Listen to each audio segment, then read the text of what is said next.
गजानन महाराजांच्या पालखीचं तामलवाडी येथून सोलापूर जिल्ह्याच्या हद्दीत आगमन झालं आहे।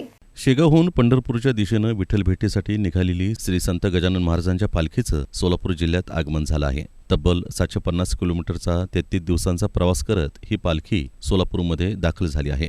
पालखीच्या स्वागतासाठी दक्षिण सोलापूर तालुक्यातील ओळे कासेगाव परिसरातील नागरिकांनी मोठ्या संख्येनं गर्दी केली। पालखीच्या मार्गावर गावागावात रांगोळ्या पायघड्या घालून फुलांच्या सजावटीतून आणि भजन कीर्तनाच्या माध्यमातून भक्तांनी आनंदानं स्वागत केलं। यावेळी लोकप्रतिनिधी, प्रशासनातील अधिकारी, पोलीस विभाग तसंच स्थानिक सामाजिक संस्था यांनी पालखीचं स्वागत करत त्यासाठी उत्कृष्ट असं नियोजन केलं। वारकरी, टाळकरी, पताकाधारी, स्वयंसेवक यांच्यासोबतच हजारो भाविक यात सहभागी झाले असून त्यांच्या सुरक्षेसाठी पोलिसांनी विशेष बंदोबस्त ठेवला आहे।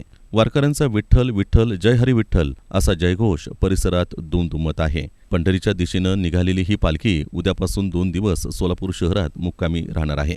संपूर्ण मार्ग भक्तिभावानं न्हालेला असून संपूर्ण जिल्ह्यात भक्तिमय वातावरण निर्माण झालं आहे।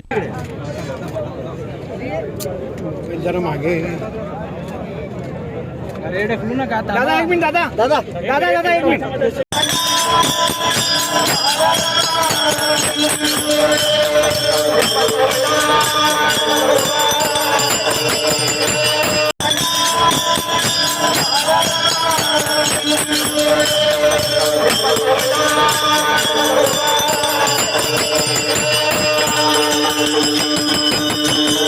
याबाबतची अधिक माहिती भाजपचे आमदार सचिन कल्याण शेट्टी आणि सीईओ कुलदीप जंगम यांनी दिली आहे। संत श्रेष्ठ गजानन महाराजांची पालखी आज संतांची भूमी या सोलापूर नगरीत, सिद्धरामेश्वरच्या नगरीत, पांडुरंगाच्या नगरीत, श्री स्वामी समर्थांच्या धामाजी पंथांच्या भूमी आज पालखीचं आगमन झालेलं आहे। मी असेल, प्रशासनातील आम्ही सगळे प्रमुख असेल, आज गजानन महाराजांची पालखी आणि वारकऱ्यांचं स्वागत केलं।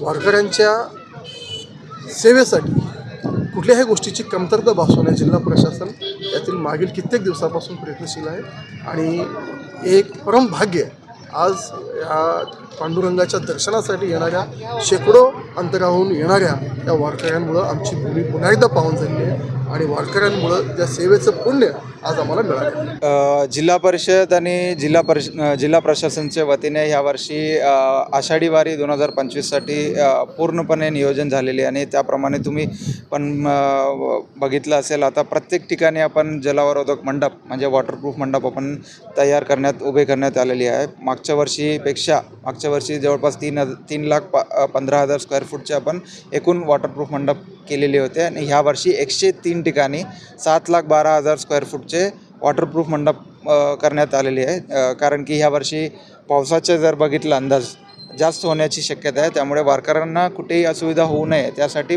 प्रशासन हे सगळी तयारी करण्यात आलेली आहे। आणि फिरते शौचालय जे होते मागच्या वर्षी पूर्ण जिल्ह्याभरात 3,900 होते, यावर्षी 4,600पर्यंत फिरते शौचालय आणि स्थायी जे शौचालय आहे ते 6,000, टोटल 11,500पर्यंत शौचालय पण करण्यात आलेले आणि महिलांसाठी जे विविध उपक्रम आपण विविध सुविधा देतो त्यामध्ये विशेषतः म्हणजे ह्या वर्षी महिला स्नानगृह मागच्या वर्षी 1,000 होते आणि यावर्षी 2,200पर्यंत आपण स्नानगृह केलेली आहे।